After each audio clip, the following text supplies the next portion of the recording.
When it comes to mental wellness, if I know one of the things that they struggle with is the short staffing because they're always at work. Working 16 to 20 hour shifts, 4 or 5 days a week, it's real. What are you gonna do when you're in that timeout box? What are you gonna do when you're on the rubber gun squad? You have to go back to who you are as a person. For me, self-awareness starts with knowing who you are, understanding where you've been, understanding where you're going to go, and that's simply what failures have I overcome. The most successful people I've seen is people that say, you know what, I know I'm working this 8 to 16 hour shifts 5 days in a row, 6 days in a row. I'm doing it for a purpose to make myself better. Welcome to Respond to Resilience, along with my co-hosts, Dr. Stacy Raymond and Bonnie Rumley, LCSW EMT. I'm David Dashinger. On this episode, we'll be speaking with law enforcement officer, federal corrections training officer, professional speaker, and best-selling author, Michael Laidler. We'll be talking about resilience in corrections, career development, and how self-awareness impacts law enforcement and leadership. Please like and subscribe. Our YouTube channel is Respond to Resilience. We're on Facebook, Responder Wellness Inc., and Responder TV, bbsradio.com, all the podcast platforms, and visit our website, respondertv.com, for past episodes and guest information. We'll be right back to speak with Michael after this. In this family, more of us die by our own hands than by the hazards of the job. In this family, up to a quarter of 911 dispatchers have symptoms of PTSD. In this family, our mental health and wellness are in crisis, while responders are quietly suffering. In this family, many struggle with job-related stress, burnout, trauma, sleep disruption, substance abuse, and marriage problems. In this family, we can help the helpers with vital information and resources, resilient strategies, and success stories of overcoming the obstacles. In this family, no one is alone. Welcome to Respond to Resilience with co-hosts retired Lieutenant David Dashinger, Dr. Stacy Raymond, and Bonnie Rumley, LCSW EMTB.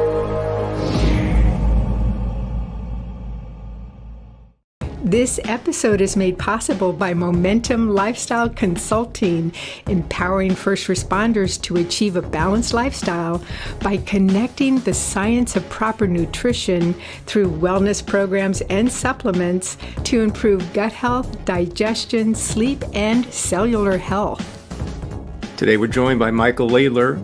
We've been looking forward to this conversation for a while, because Michael is a professional speaker and best-selling author, and he's focused on improving self-awareness in law enforcement officers. He's got over 18 years of law enforcement experience, and he's delivered his compelling message through keynotes, seminars, and virtual training. Michael, warm welcome to Respond to Resilience. Hey, David, thanks for having me on. Bonnie, Stacy, I'm excited to be here. Like we said, it's been a journey to just get us to this point, but I know now we're here. Hey, let's get it rolling. Absolutely. Well, it's great to have you. Thank you. So let me start by asking you a question, Michael. So can you talk about your path, which you've done many things on this trajectory, being a police officer, border patrol agent, federal corrections, keynote speaker, and best-selling author. So can you tell us what you've learned along that way?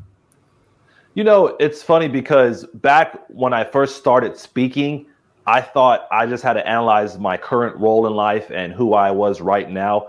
But then I had to take a dive into my past all the way back to when I was a kid. And then I started to realize how several of those events in my life actually built me to where I'm at right now. Mm-hmm. And not that I ever dwell on them or I look back at them in a negative manner, but it's good for each person to recognize where what's built your foundation. Because without knowing that, it's hard to overcome some of the things that we have set and that will come in front of you. So for me, I started to look back at just, things that I grew up. At one point I was homeless, living out of trash bags, no electricity at times. Then my mother suffered through depression. I grew up through that for nearly a year when I was in high school. And then I got into law enforcement at an early age, saw some traumatic events early on. And even with those traumatic events, I'm not going to say that it harmed me initially, but I never really recovered from it. And then as I grew older, I grew that shell like I think all of us in the first responder world does. And I found ways to kind of cope without coping with some of the stuff I had going on. And then as I continue to grow as a person, as a leader, as an officer, I started to kind of realize things weren't moving like they should. And it wasn't until about the summer of 2021 that I started to realize that, you know what, I'm just kind of living my life in survival mode versus thriving mode. And then that's when I started to do the research into self-awareness. After that, things started to bloom out on all parts of my life, professionally, personally, religiously, whatever it might be, because I started to realize different things about myself. And then that's when I came up with the presentation, which was a keynote, turned into a book. And I have an online course, Greatness Beyond the Badge. And all of the things that I'd gone through, it's what led me there. I wouldn't have never got there if I wouldn't have realized what happened before. So I know I said a very short snippet of who I am, but I know we'll get to it throughout the show. But for me, I want people to understand that you got to look at everything in your life. Don't just take a one-year snapshot or 18 months or say, oh, I have this revitalization in my mind, now I got to change. No, look at everything and recognize and reflect on how they built you. Even the negative experiences. I know we try to overlook them, but if we hide them, we never recover from them. So for me, it started early. Like I said, when I was a kid, I started looking back at those events, and then I eventually got to where I'm at today. Stacy, David, and I are fascinated by people that choose to be first responders. And we always like to look at the why and what led them to that particular path. What do you think, if you could really hone in on why police work, could you hone in on that for us? Why do you think that was your path initially? Oh, I definitely know where it started for me. It actually started in June of 1994. There was this incident or a situation that happened in California. You guys remember what it was? Yeah. It was not the Rodney King event. It was another event. It was the O.J. Simpson trial and whole event. So I can remember being 9 years old, glued to my TV in Miami, Florida, and watching the chase, watching the trial, watching the testimonies. And from that point forward, I always wanted to be a homicide detective in LA. So from 9 years old on, I already kind of had an idea of what I wanted to do.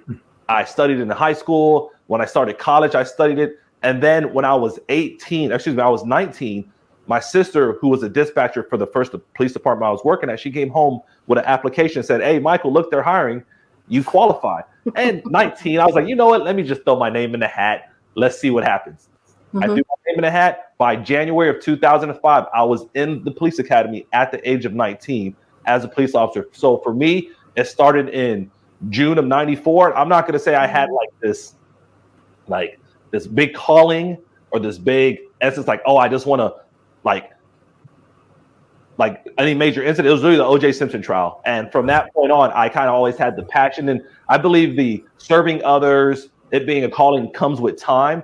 But for me, that was my first time that I can track back to where I really believed this would be the field I would be in.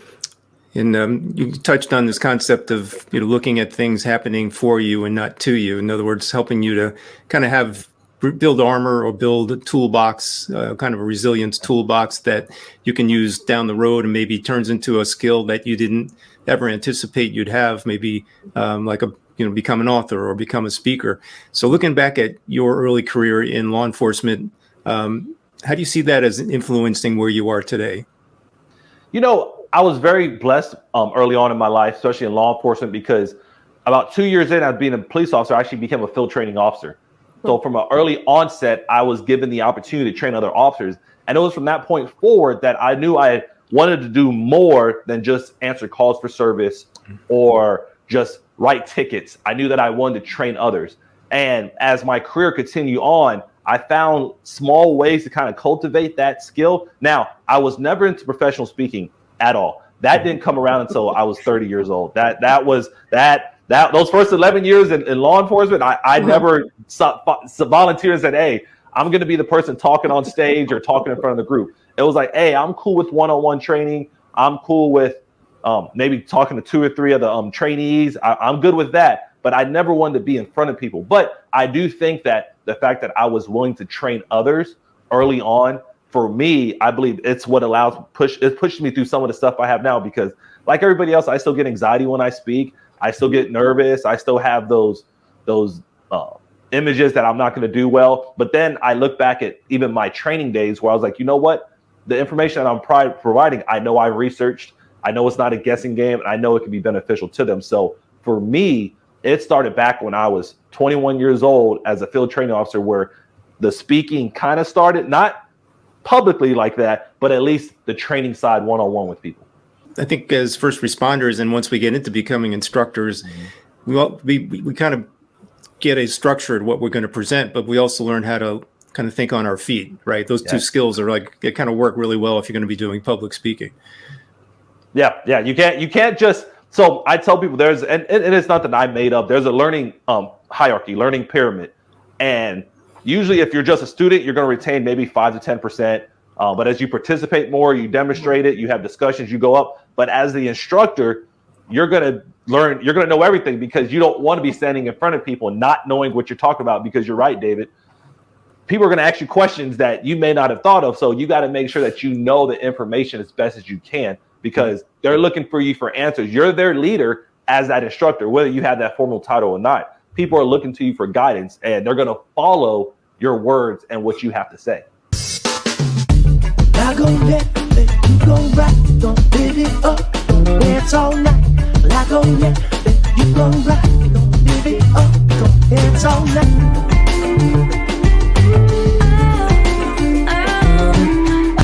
I go left, you go right, live it up, dance all night, 'cause you can want anybody. Well, I guess you had no. You're man.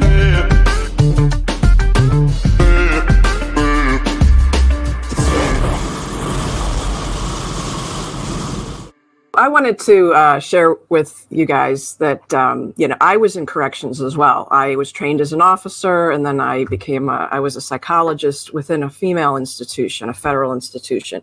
And the irony is I was in that institution when the verdict came down for O.J. Simpson. So it was very loud.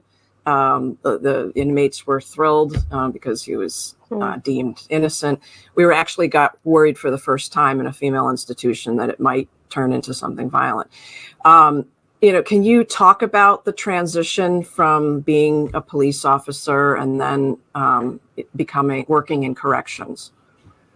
It's funny because as a police officer, it's normal to go from like a county jail, go get certified, go get your different certificates to become a police officer. So for me, it was almost like taking a step backwards, because I didn't know better. I didn't know enough about corrections to realize the environment I was going into. So my career started as a police officer. Then I wanted to get into the federal government. So then I got into Border Patrol.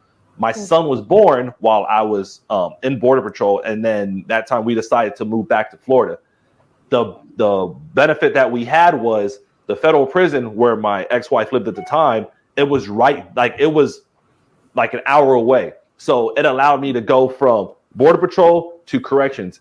And I could tell you that transition was more weird only because I went from having a weapon on my side to now dealing with it just in a housing unit or a block, whatever you want to call it, up to 128 inmates at a time. You go on a recreation yard, there's probably 1,000 of them out there. And all you have is your radio, maybe some OC, some pepper spray, some keys to get you in and out, and that's about it. Back then, we didn't even wear vests. Back at that time, we didn't wear any vests. So like how all of us don't have vests on right now, that's how it was as a correctional officer. So for me, it kind of took me back to the roots of communication, because I tell people, if you can survive corrections as far as with inmates, then when you hit these streets, your communication skills should be second to none, because that's all you have. All that old school concept of verbal judo, that's what corrections is, verbal judo. You're talking grown men and women that have been convicted of some kind of crime, or they're waiting trial to do what you want them to do. So if you think it's hard enough to go to a domestic violence case with a weapon on and tell that the one person to leave, one person to stay, think about doing that with 120 plus people at least. That same concept by yourself, saying, hey, y'all need to go in your cell. It's time, I'm going to lock you in there. So that transition for me was, it was fun. I will say it was fun because it taught me more about myself. Obviously, there was days of stress, and there continues to be days of stress. But once you realize your communication skills have gotten better, I know for me on the correctional side, it's allowed me to even be a better public speaker, professional speaker, because now I know I can even communicate with more people even more now than before. What are some of the biggest wellness challenges facing correction officers right now, in your eyes? Short staffing, which leads to working more. So, and I know this ain't just the federal side, because I've talked to other people in state facilities, county facilities, private facilities. It's hard for correctional officers to work on, any correctional staff, correctional workers in general, to work on their mental wellness because they're always at work. So if you've ever been in a correctional environment, and if you haven't, you might want to go take this. Just go take like 2 weeks. Just go spend 2 weeks in there. So for all the officers that are watching you guys show, or anybody, EMTs, nurses, military, just go spend like 2 weeks in the jail, and the sounds you hear, the things you experience. I don't care how many books you've read, it will not prepare you for what you're going to hear. And then you go down to the solitary confinement, special housing unit, SEG. That's even the noise. It's just noises you're not accustomed to. So for mental wellness, what really hurts corrections is like, you can't just leave a correctional facility unmanned. So let's say, for example, you have a police unit. You can say, well, we only have 8 officers. We need 20 to work the city. That's it. I mean, that's all you're going to have is 8, and then you stretch them out. In a correctional facility, if you need 20 officers, you're going to have 20 officers, because inmates can't watch themselves. So when it comes to mental wellness, I know, I don't just believe, I know, and if I said I believe, let me take them. I know one of the things that they struggle with is the short staffing, because they're always at work, working 16 to 20-hour shifts, 4 or 5 days a week.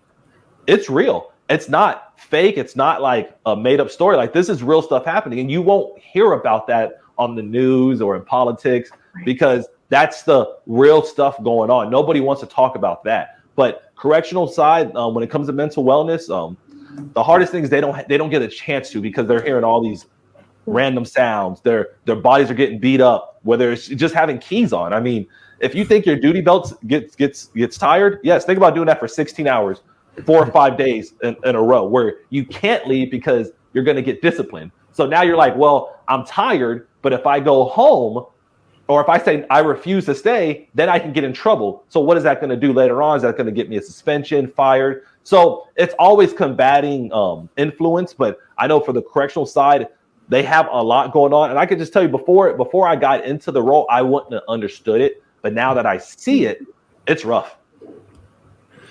Well, you've obviously built something from all these experiences and the knowledge that you've picked up along the way. So kind of give us a picture of, in corrections, if you're working 8, 16-hour shifts, I imagine there's some amount of downtime, or some amount of like, let me just get through this shift or get through this week, and just give it whatever effort is necessary. But that's about all I got in my tank. How do you kind of shift out of that and become something more, to kind of evolve as a person, as a leader, as a corrections officer, and with you as a speaker and an author? Where does that motivation come from? Honestly, it comes from inside. I could tell the difference in officers that want more versus that just expect more. Because if you expect more, we know in law enforcement, you're not just going to get it. It's just not, that's not how our industry is built. It's not built to just give you what you think you have coming. So for the people that want more, those are the ones I see thrive, that are stronger. So for me, I try to figure out how to extract that internal motivation people have, how to build upon it, because the person, they're the one that has to want to go out and listen to people like me speak. They have to be the one that wants to come watch your show. They have to want that to grow. And it takes time. It takes effort. And like I said, the most successful people I've seen is people that say, you know what? I know I'm working these 8 to 16-hour shifts 5 days in a row, 6 days in a row, but I'm doing it for a reason. Not the money, because the money's always there. I'm doing it for a purpose to make myself better, to make my family better, to make the people that I love better, just in general. So a lot of times I recommend, when people do have if they have any kind of downtime, read books if they can, try to, I mean, if they can work out a little bit while they're there. And when I say workout, it's not a whole workout routine. Just walk around your unit, stretch your legs, like stretch, like literally like do stretches. You have a office. Don't be sitting in there all the time. Like do what you can. And obviously it's easy for me to say because I'm standing in my house right now, but officers that I've seen that have thrived, that's been able to overcome some of these like hard and long days, they're a little bit more fit. They do things that build their body and their brain. So you have to find the positive outlets, even in those situations. I've seen people work in corrections and work these 8 to 16 hours and get degrees because they're maximizing their time. They have a chance to use the internet, especially in the federal side, but they're using it to study. They're using it to read things that are going to boost them up. They're doing things that are not just going to, they're not looking at ESPN all day, looking at stats that aren't going to make a difference. They're looking at things that like motivational words or sayings and studying. I saw a guy become a nurse, a registered nurse, while working the 4 p.m. to the midnight shift at a federal facility.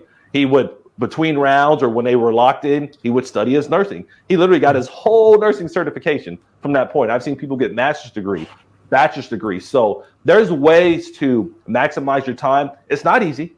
It's not easy at all. But for me, it's that internal motivation that I would look for in the person, because to be realistic, not everybody wants that. And I understand it. You create the environment for it, but that person has to want it for them as much as we want it for them. Really powerful stuff, I think, for police organizations to understand. We don't have to tear everything down. And if we focus on the most important job, the most important position is the chief of police, and we get that hire right, everything else takes care of itself. It really does. Organizational culture, I think if we change that, matter of fact, I know we change that, we're going to see cops come back. We're absolutely going to see cops come back. We're not going to have good people left to do this job, as hard as it is, when we now create cultures where we don't even value them or we don't appreciate them. Hopefully a lot of leaders that read this book and say, you know what, I need to get into therapy. I need to talk to somebody. I need to get a coach. I need to freaking figure out who I am. I just hope that happens, because you'd be welcome to join the club, because we're all in this thing together.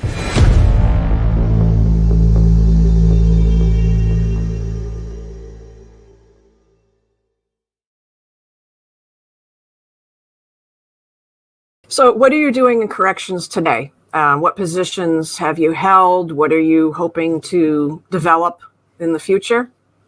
So for me, I started off as an officer like yourself. Then I rose I became an investigator, which at that time it was doing a lot of the inmates, looking at inmates and seeing what they did. Then I progressed to a leadership role. And that role was what actually helped me start to build my public speaking skills, because we know any leader out there is going to speak. And I saw too many leaders that didn't know how to speak. And I was like, I can't be that guy that looks weird, that looks silly and stumbling over his words. And I can tell you 10 years ago, I couldn't do a podcast like this without ums, ohs, fillers, pauses. Now people hear me now, they're like, you speak so professionally. I was like, yes, because I've been working on it for 8 years, like aggressively working on it. It's just not like I was like built to speak. I mean, it's stuff that I worked on. So when I got into that first leadership role, as a lieutenant, so I ran a shift. I was able to, I learned how to manage and lead people in a different manner. Then I became, I ran an internal affairs department for a while. Then I ran a training department, and now I do cases with like discrimination stuff. I just started that not too long ago, but all of it has been designed to give me a well-rounded idea of what goes on with people. Everything that I choose, everything that I apply for is never about the money. Because, I mean, I think we can all make money somewhere. It's about how am I developing and how am I learning to build people in a way to make them better. So on the federal side, in like 10 years, I think I've had like 6 positions. And that's just because I'm a constant learner. I love learning different things. So for me, that's where I'm at right now. I'm doing more discrimination type cases to kind of understand that side, to see where as leaders where we can improve on that. Because it's one thing to talk about it, but it's another thing to experience and know how to address it. And that's where I want to be able to succeed on. Not necessarily the technical side of discrimination, but like, how do we minimize those situations? How do we learn how to communicate with our staff better? How do we learn how to give feedback better? How do we learn to be fair? Because as I've grown more into leadership roles, some leaders just don't know how to do that because they were never taught. They were put into a leadership role without any real training. I was like, you know what, David? You know, you've been doing this job now for 15 years. You know what? You're a great fire lieutenant. Just go be a captain now. I'm not going to show you how to be a captain. I'm just assuming you know how to be because you've been a great lieutenant for so long. And we have that. So it's like people are like, well, they became a captain or a major or the fire chief. They should know why. Like, how do we assume that people are going to know these certain leadership qualities? So what I realized is that I want to find different ways to figure out how to address these issues early. And that's what brought me to my current role, so I can understand how to minimize, once again, some of these issues that we face in just law enforcement. We broached this in the beginning, but I wanted to ask you, what does being self-aware mean to you? It's about understanding who you are before you ever put that uniform on. I know I made it simple, but I want people to understand that's how simple it is. I want people to know before you put on any uniform, you should know who you are. Because one day you're going to take that uniform off, and that person that you built outside of that uniform is the person you're going to have to rely on. And for me, so many people aren't doing that early. Like, we have police cadets coming in, and we're training them about penal codes and agency rules, and we're not training them about who they are. So when they get frustrated and they make bad mistakes, they get burned out, they face a traumatic incident, they don't know how to act. That's our fault. We're not training them to mentally prepare themselves for these situations. So for me, self-awareness starts in the academy. It really starts before that. But if I'm speaking from an organizational standpoint, as an organization, as an academy, people in the academy in that 6 months, which I think that's usually the average, 5 to 6 months, in that 6 months time, they should have at least, and this is just the minimum, at least an 8-hour block on developing your self-awareness, because you have to go back to that, because you never know what's going to happen. I'm just going to speak from a police officer standpoint. You get in a shooting, you're going on admin leave. That's just how it goes. If you're in a correctional setting, and Stacey can agree, if something happens to where someone thinks you excessively use force, you're going in a timeout box until they figure out some of the rules or figure out what happened. So what are you going to do when you're in that timeout box? What are you going to do when you're on the rubber gun squad? You have to go back to who you are as a person. So for me, self-awareness starts with knowing who you are, understanding where you've been, understanding where you're going to go. And that's simply, what failures have I overcome? Because if you're watching this video, listening to the podcast, you've overcome failures, whether you realize it or not. If you're here, there's always room to keep growing. You always have a chance to get forward. And then goal setting. That's another thing I look at. Okay, what's next? What are you going to do in a month? What are you going to do in 3 months, 6 months, a year? All that plays a factor on who you are, because once again, you just can't erase your background. You have to reflect and understand it, but you also have to take that background and figure out how you're going to build your future, because we all have a future if we're breathing. So keep breathing, keep learning, and keep growing. Yeah, I love the fact that you're looking at it as a bigger picture, wider arc from being a rookie to and through retirement, because that is such a big piece, right? Our identity, when we take that uniform off for the last time and work that last shift, and now we go out into the world as a retired police officer, firefighter, whatever it is that we do. Now we are in uncharted territory sometimes if we haven't done that work on ourselves. Would you agree with that? Law enforcement, unfortunately, we don't do a good job of preparing people for society. we don't set them up for what's going to happen when they don't have the uniform on, they don't have the take-home ride, they don't have the credentials that say, oh, I can carry my gun everywhere. I mean, we lose that going from full-time law enforcement to retirement mode. And I know it's a tough transition, because we all have friends that have went from fully working in law enforcement, 25, 30 years, firefighting, nursing, whatever it might be, and now they're a civilian.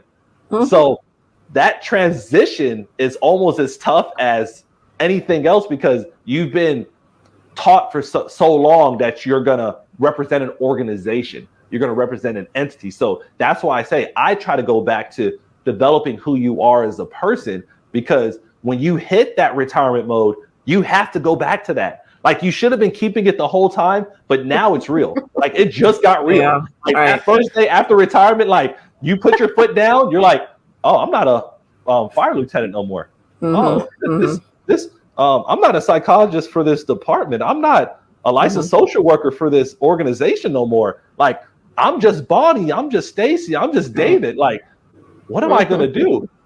If you've developed that skill set early on and continuously, you're like, oh, I know what I'm doing. I'm putting both feet down and running out. But a lot of us don't do that. The first responder industry, we have to understand that organizations have a mission. The mission isn't always to develop you.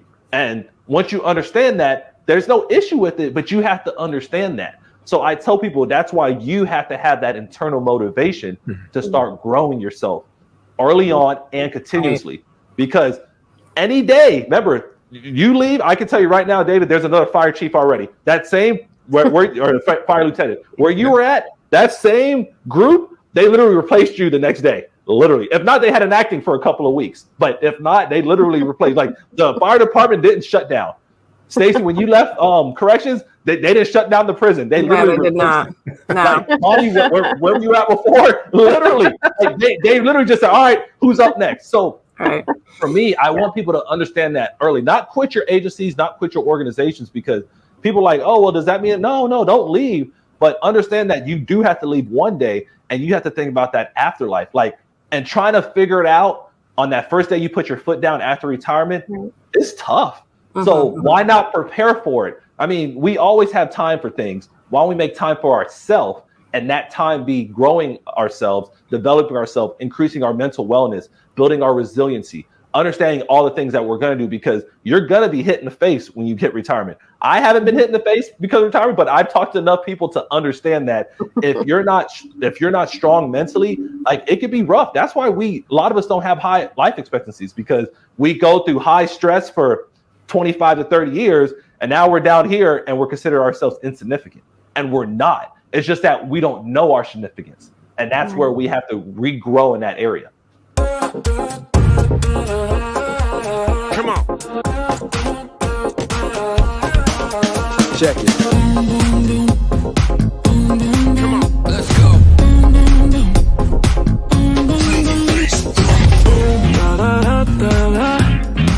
My heart went boom.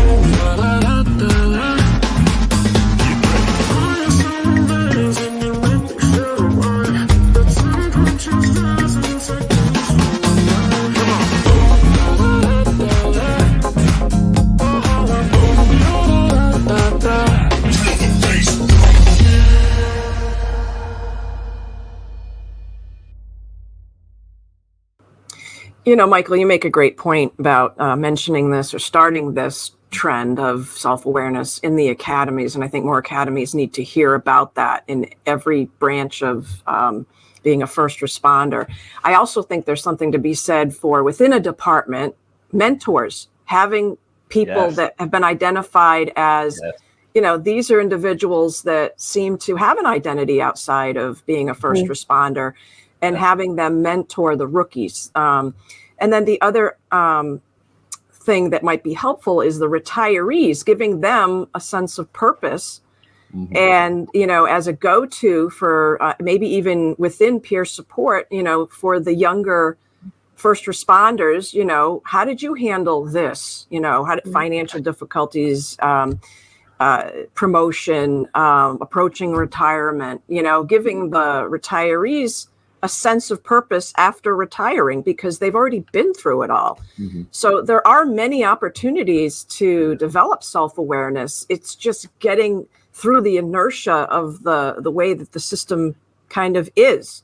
I also think the way the system is, you know, working those long hours and not having a lot of time for introspection, I do think that impacts, you know, because you might have a lot of ideas of what you might want to do one day, but when you're just physically exhausted, how can you enact that at the same time? And I think that's something that Stacy and I get asked a lot in our office. You know, if somebody's working 90 hours a week, 2 jobs, how can they build time in for this when it's Maslow's hierarchy, right? You kind of mentioned a little bit of a pyramid before, and I'm wondering, what advice would you give to those people who really struggle with that part of having the spark in addition to those long work hours? And that's a great question. And both of what you guys said, to me, it really comes down to time management. And part of my book actually the third part, the very last chapter. It's a formula that I came up with, and I was doing some study. It's called the 24-hour formula. It's literally controlling each day and inputting self-development into it. Like, you have to. Even you're working 16-hour shifts, I will tell you, you will have a break somewhere. Unless you're, at least in law enforcement, unless you're working a traffic post outside for 16 hours, which doesn't really happen. I mean, you might work for 4 hours and take a break. You gotta be very intentional about what you're doing on your break. You have to be very structured, strategic. You have to know what you're going to do for that 30 minutes, that 15-minute drive to work, that hour drive to work. Listen to podcasts like this. Like, for me, it comes down to time management. How do you handle the time that's given to you? No matter what, we all have 24 hours in a day, no matter how it is. There's nobody that's gotten better. Bill Gates, he hasn't figured it out any different. Any of the other people that are famous, LeBron James, like whoever you want to look at, like everybody has the same amount of time in a day. So if you're looking at that officer, you say, Michael, I'm burned out. Bonnie, I'm burned out. Stacy, I'm burned out. What should I do? You're going to have to be very intentional. It's not easy. That's the only downside. You have to be, even when you're tired, if you're moving, you got to figure out how to build your mind. You have to build in. So in that 24-hour formula, that's kind of what I say. I say, all right, take 24 hours a day. And let's say you take a piece of paper and plan every single hour. If you're at work for 16 hours, you're going to have to figure out in that 16-hour time frame what you're going to do to kind of build yourself up. Because realistically, I mean, I can't say, oh, you're going to spend an hour once you get off of work before you go, because that's not realistic, because you got to sleep, you got to eat. If you have children, you have to spend time with them. If you're going to work out, you got to work out. So you have to be a little bit more strategic about that self-development, that growth. So you would have to put in some time during that 16-hour block. Hey, you know, rather than me playing on the internet, on the computer, which that's a realistic thing people do, let me look at something that's going to build my mind. Let me be intentional about reading a chapter out of a book. Let me bring a book with me. I mean, I can tell you what theoretically what people say they do, but I can tell you what reality, what people truly do. People are tired, so they're sitting there relaxing. Well, read a book. Do something that's going to challenge your mind, but it's all about controlling your time that you have. If you're at work for that long, you're gonna get burned out. Let's keep it real. But if you start learning strategies ahead of time to try to minimize some of that physical fatigue, it's going to help out. There's no really magic formula for people. Like, even we talked about it in the prison setting with all the overtimes and all the mandatories. There's no magical formula to working 16 hours. There really isn't.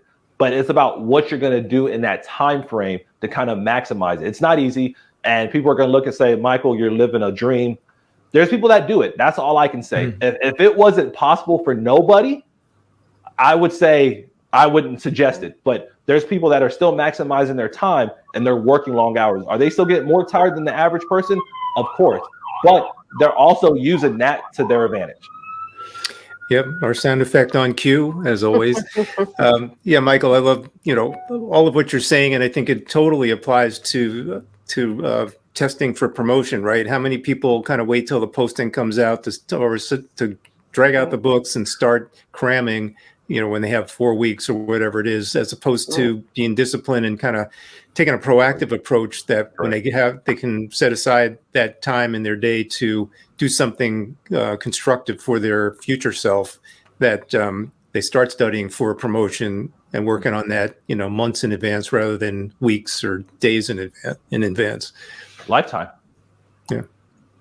Well, Michael, please tell us a little bit about your book and tell us what's next for you on your journey. Well, it's crazy sad. So my book is Greatness Beyond the Badge.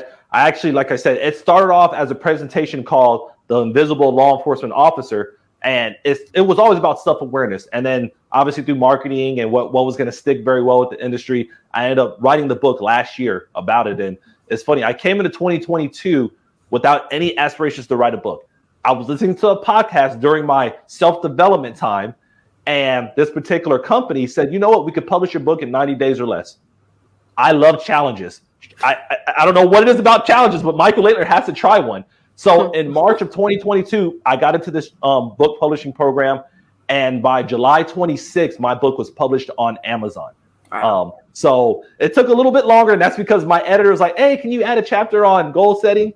And that took about 3 more weeks longer, but my book came from the drive to make people better. Now, obviously, it's called Greatness Beyond the Badge because that's my industry, but it suits anybody that wants to be stronger in self-awareness. It's just not tips for a police officer, a correctional officer, a firefighter, a psychologist, a nurse. It's tips for any person that's struggling with knowing who they are, why they should develop themselves, what makes them great. And that's kind of the 3-part series in the book. It talks, like I said, it talks about failures, goal setting, how to put yourself first, because a lot of us have a hard time doing that. So it talks about how to do that. And then it rounds out with time management. And I developed it that way because those are all things that I've struggled with.